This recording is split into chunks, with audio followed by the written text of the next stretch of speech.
প্রিয় দর্শক শ্রোতা সবাইকে অনেক ধন্যবাদ জানাচ্ছি। তো দর্শক, আজকে কিছু গুরুত্বপূর্ণ বিষয়ে কথা বলব। তো দর্শক, বাংলাদেশের বর্তমান পরিস্থিতি বিশ্লেষণ করে অনেকে মনে করেন যে বাংলাদেশে রাজনীতিতে নতুন মেরুকরণ হচ্ছে। তো আমরা জানি যে অন্তর্বর্তী সরকারের যে প্রধান উপদেষ্টা আছেন, তিনি কয়েকদিন আগে তিনি জাতির উদ্দেশ্যে ভাষণ দিয়েছেন এবং জুলাই ঘোষণাপত্র ঘোষণা করেছেন। এবং জুলাই ঘোষণাপত্র ঘোষণার পর থেকে কিছু রাজনৈতিক দল এবং কিছু পলিটিক্যাল অ্যানালিস্ট এটা নিয়ে পক্ষে বিপক্ষে নানান যুক্তি দিচ্ছে এবং তারা বাংলাদেশে নতুন রাজনৈতিক যে মেরুকরণ আছে সেটার যে আভাস সেটা পাচ্ছেন। জুলাই ঘোষণাপত্রের যে প্রতিক্রিয়া আছে সে প্রতিক্রিয়ায় বিএনপি বলেছে তারা এতে খুশি, আর এবং তা বাংলাদেশের বর্তমান যে অন্যতম যে রাজনৈতিক শক্তি জামাত বলেছে তারা এটাতে কিছুটা হতাশ, এটা পরিপূর্ণ না। তার মধ্যেও তারা যে ফেব্রুয়ারির যে ইলেকশন আছে সেটাকে তারা স্বাগত জানিয়েছে। তাদের যে ডিমান্ড আছে, তারা নির্বাহী পরিষদের মিটিং করে তারা 7 দফা দাবি পুনর্ব্যক্ত করেছে। তার মধ্যে হচ্ছে যে জুলাই আগস্টে যারা আহত হয়েছে তাদের বিচার এবং প্রবাসীদের ভোটার অধিকার এবং পিআর পদ্ধতিতে নির্বাচন। আর দ্য আদার হ্যান্ড আমরা দেখি বিএনপি যে যাদের যে জোট আছে 12 দলীয় জোট, তারা ওই জোটের সাথে সিরিজ অফ মিটিং করছে। এবং জামাতের অনেকের সাথে যেটা কথা বলে বোঝা যায় যে তারা অনেকে ডাউট করছে যে জামাতকে বাদ দিয়ে আবার কোনো 2008 সালের মতো কিছু হয় কি না, তারা এতে সন্দেহ করছে, যদিও এখনও কোনো কিছু তেমন বোঝা যাচ্ছে না। আর অপরদিকে আরেকটা আমরা দেখেছি যে জুলাই ঘোষণাপত্রের পরে সেদিন যে এনসিপির কিছু নেতা কক্সবাজারে গিয়েছেন, তারা এই গুরুত্বপূর্ণ যে ইভেন্ট আছে সেখানে তারা উপস্থিত ছিলেন না।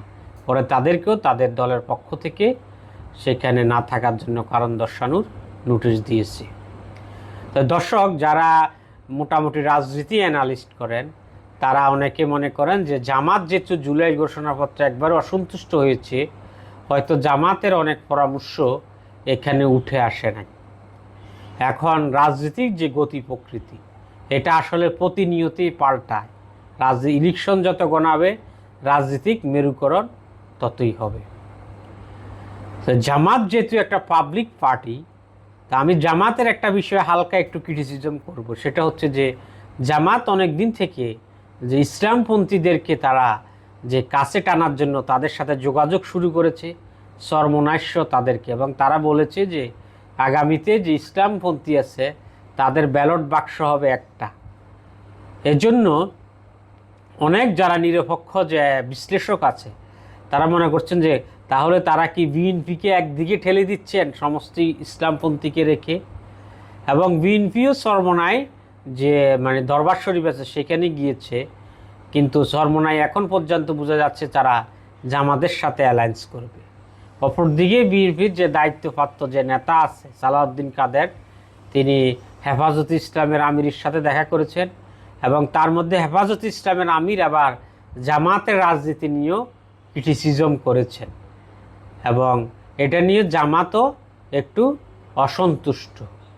এবং তারাও বিভিন্ন জামায়াতুল মুদাররিসিন, যেটা মাওলানা মান্নান যে ইনকিলাব পত্রিকার যে সম্পাদক আছে তার যে ফাদার, সে একটা মাদ্রাসার বিভিন্ন সংগঠনের সভাপতি, তাদের সাথেও তারা যোগাযোগ রাখছে।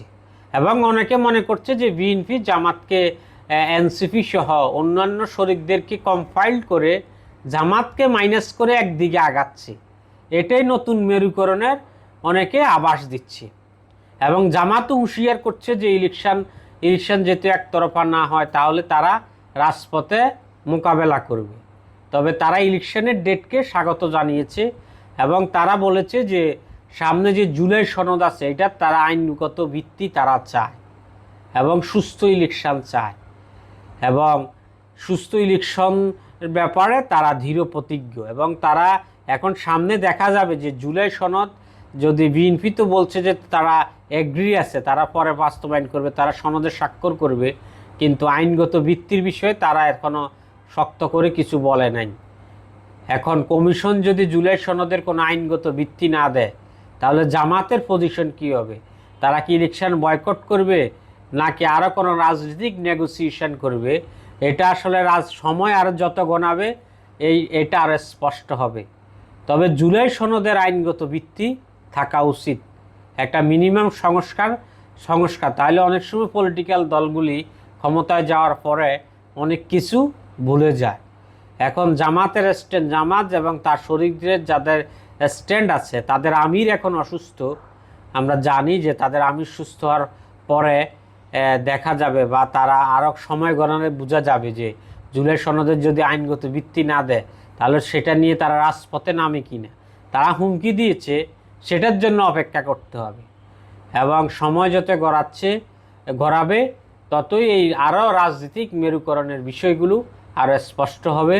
তো এই দর্শক, আমরা মনে করি যে বাংলাদেশে যদি রাজনৈতিক একটা সুস্থ অবস্থা যদি বিরাজ করতে চায়, তাহলে রাজনৈতিক যে মেইন যে স্টক হোল্ডার আছে সবাইকে দেশের স্বার্থে একটা জায়গায় অবস্থান করতে হবে। আগের মতো যদি রাজনীতি করে তাহলে তো এখানে কোনো চেঞ্জ আসবে না। আর জামাত যেহেতু একটা অর্গানাইজ ফোর্স, তারা যদিও আগে আর 17-18 বছর আগে 1991 সালে তাদের মোস্ট প্রবলি 18টা আসন ছিল, পরে আবার 2008 সালে 3টা, এরপরে 2001 সালে মনে হয় 15টা নাকি 16টা। কিন্তু তাদের কিন্তু অনেক শক্তি এবং কর্মীও অনেক বেড়ে গেছে বাংলাদেশে। তাদেরকে বাদ দিয়ে কোনো কিছু করলে কিন্তু একটা অস্থিরতা থেকে যাবে। একটা ডেমোক্রেটিক্যাল অ্যাপ্রোচ দিয়ে যেই জিতুক ইলেকশনে সেটাকে মোকাবেলা করতে হবে। বাংলাদেশে বাংলাদেশের রাজনীতি যদি সুস্থভাবে বজায় রাখতে হয়, তাহলে জামাত সহ তাদেরকে সহ একটা সুন্দর রাজনীতি উপহার দিতে হবে আগামী প্রজন্মের জন্য। দর্শক, সবাইকে অনেক ধন্যবাদ।